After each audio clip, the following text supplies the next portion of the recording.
سلاما. وقال النبي صلى الله عليه وسلم: أنا زعيم ببيت في ربض الجنة لمن ترك المراء وإن كان محقا، أو كما قال عليه الصلاة والسلام.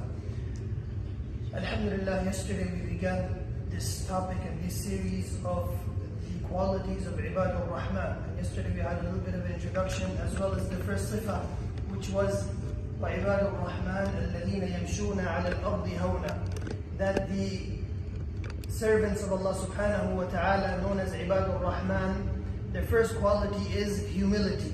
That when they tread the earth, they tread carefully, with hawn, with lean, with softness, and with humility and tawadu. And we spoke a little bit about the humility and tawadu as well as the opposite, which is takabbur and arrogance. The second part, and both of these are intertwined, الَّذِينَ يَمْشُونَ عَلَى الْأَرْضِ هَوْنًا وَإِذَا خَاطَبَهُمُ الْجَاهِلُونَ قَالُوا سَلَامًا.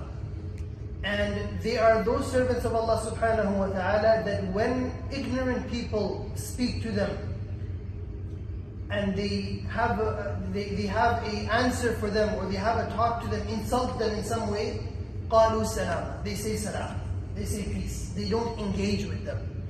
And this is something that hilm, which is the quality of forbearance, that a person is able to take things. A person knows how and when to dispatch and dispel knowledge or give answers. This is a fan and this is a science of its own. That is why when it comes to seeking knowledge, it is imperative that a person seeks knowledge from a shaykh. A person gains knowledge from ahlul ilm and from a teacher. Because not only will this teacher give this person the knowledge, but will also give him the nuskha and the way to utilize this knowledge. On the other hand, a person who gains knowledge from other than the shaykh and from not under the tarbiyah of a shaykh, then this person will have the knowledge, maybe will have the information, but then this might lead them towards a different path. So, وَإِذَا خَاطَبَهُمُ الْجَاهِلُونَ قَالُوا سَلَامًا. The hadith of the Prophet ﷺ that I just mentioned, Nabi ﷺ said that I guarantee a house in Jannah for that person who leaves arguments even though he knows that he's right. لِمَنْ تَرَكَ الْمِرَاءَ وَإِنْ كَانَ مُحِقًّا. And this is one of the sifat of Ibad al-Rahman. Sometimes a person argues just for the sake of argument.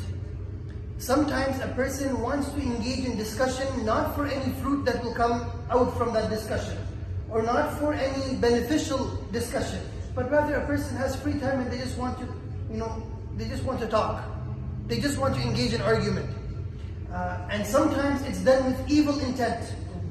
A lot of the times this comes in the adab of talabul ilm, on the adab of how to ask questions and when to ask questions. That a person, when you are asking a question, your intention should be pure.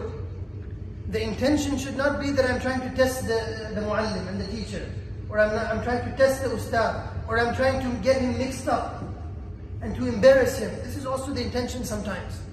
So if this is the intention, then this is something that is looked down upon. On the other hand, you'll find a lot of people. We talked in the last hadith that we were taking, إِذَا اتُّخِذَ الْفَيْءُ دُوَلًا وَالْأَمَانَةُ مَغْنَمًا. One of them is وَتُعُلِّمَ لِغَيْرِ الدِّينِ. When we looked into the tashrih of وَتُعِلِّمَ لِغَيْرِ الدِّينِ, one of the reasons that were mentioned, one is for fame, one is for status, and the other one was that a person gains the knowledge of deen just for the sake of engaging in debates. That I want to get into an argument, I want to get into a debate, I want to show my intelligence to other people and put others down, and by that I gain status and fame. And so a lot of the times you have to know how to gauge the person in front of you. If a person asks that question and wants to engage in a discussion, and you know that it's done from a place of sincerity, then khair, go forward. But if you know that a person but sometimes by the outward nature, sometimes by the outward emotions that a person displays when they are trying to engage in a discussion, you can tell that this person is not here with an open mind or with an open heart, but rather this person is just trying to prove a point and put someone else down.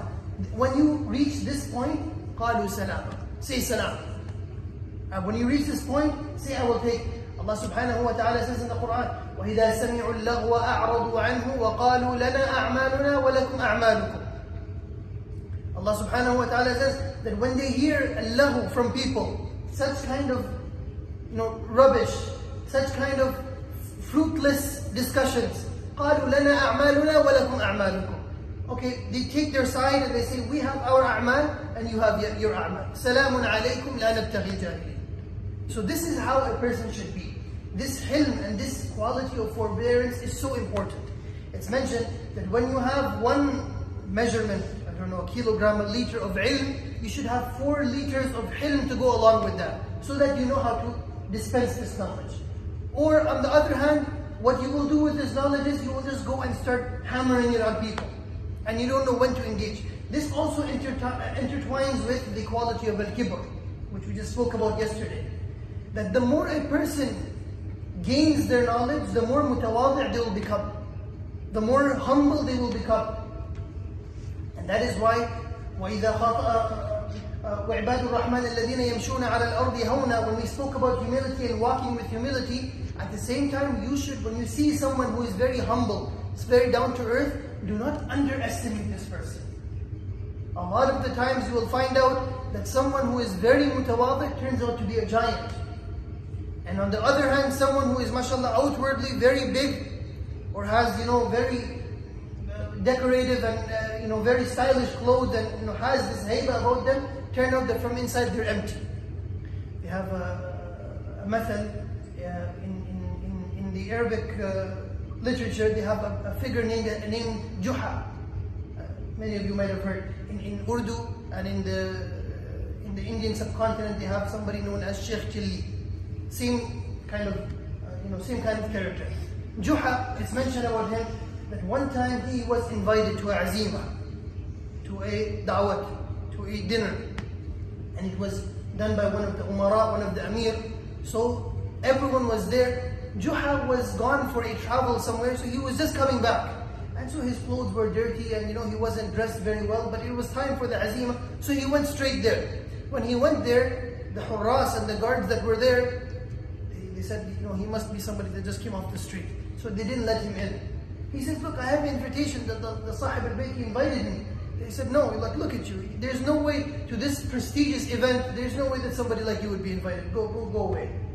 So Juha went away.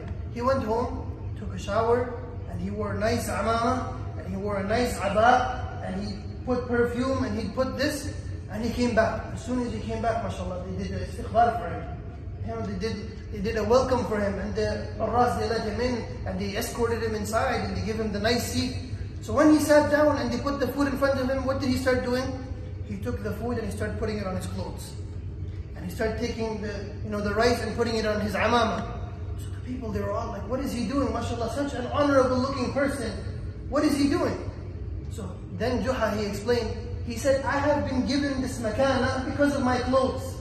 It's not because of who I am. I came just an hour ago and they threw me away. But now I came because I look good and I'm still the same person. So my izzah is because of my clothes. So they should eat first, then I will eat after. So sometimes we underestimate a person because of their tawadu. And on the other hand, sometimes we over-respect someone. Over-respect is not the word. We give a person undue respect just by the way they look.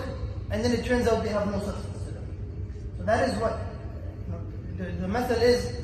The more empty a vessel is, the more noise it makes. You have a pot, it doesn't have anything, maybe 1 or 2 seeds inside of it, makes lots of noise. But when the pot is full, then it is quiet. This is how the people of ilm are. This is how the people of knowledge are. They talk very little, and they're very mutawadi', and they're very down to earth. And on the other hand, you have these people who are there for the sake of arguments. وَتُعُلِّمَ لِغَيْرِ الدِّينِ. And they have very little and they're very, very loud. And this is why it's so important that a person knows exactly where they're gaining their knowledge from. And a person has the right intentions. And so that is why وَإِذَا خَاطَبَهُمُ الْجَاهِلُونَ قَالُوا سَلَامًا. A person should have thick skin. A mu'min, especially living in the time that we are living in right now, we should be able to control our emotions. A lot of the times people, they will try to say inflammatory comments. They will try to make you or play with your emotions. You should not be a fool that you play into that trap.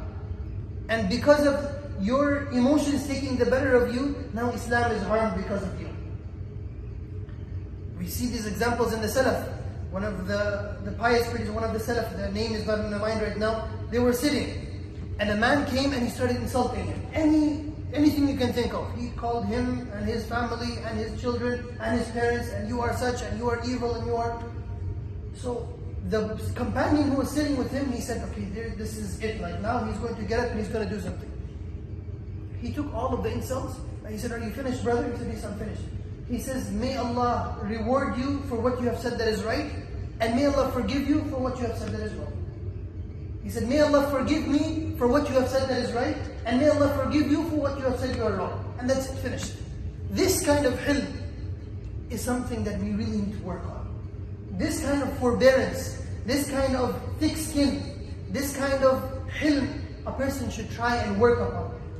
You will go out into the world, living in the age that we are living in. Social media is out there.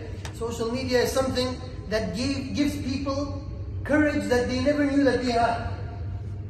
Mike Tyson, I saw this clip somewhere. Mike Tyson said that social media has given people opportunity where otherwise they would have been punched in the face.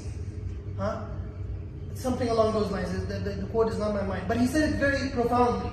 That he said it's given people a platform to say things they would never say in front of people in real life. And so this is what happens now. People will say things like this, and if you let your emotions get the better of you, you will end up hurting yourself, hurting Islam, hurting your identity, and that person will go about and they have achieved their success. So we should be very, very careful. And this is from one of the qualities of Ibad Rahman. They say in the English language that never argue with a fool. They will drag you down to their level and then they will beat you with experience. We ask Allah subhanahu wa ta'ala that Allah Azza wa Jal makes us from amongst those who are the Ibad Rahman. Wa akhiru da'wana alhamdulillahi rabbil alamin.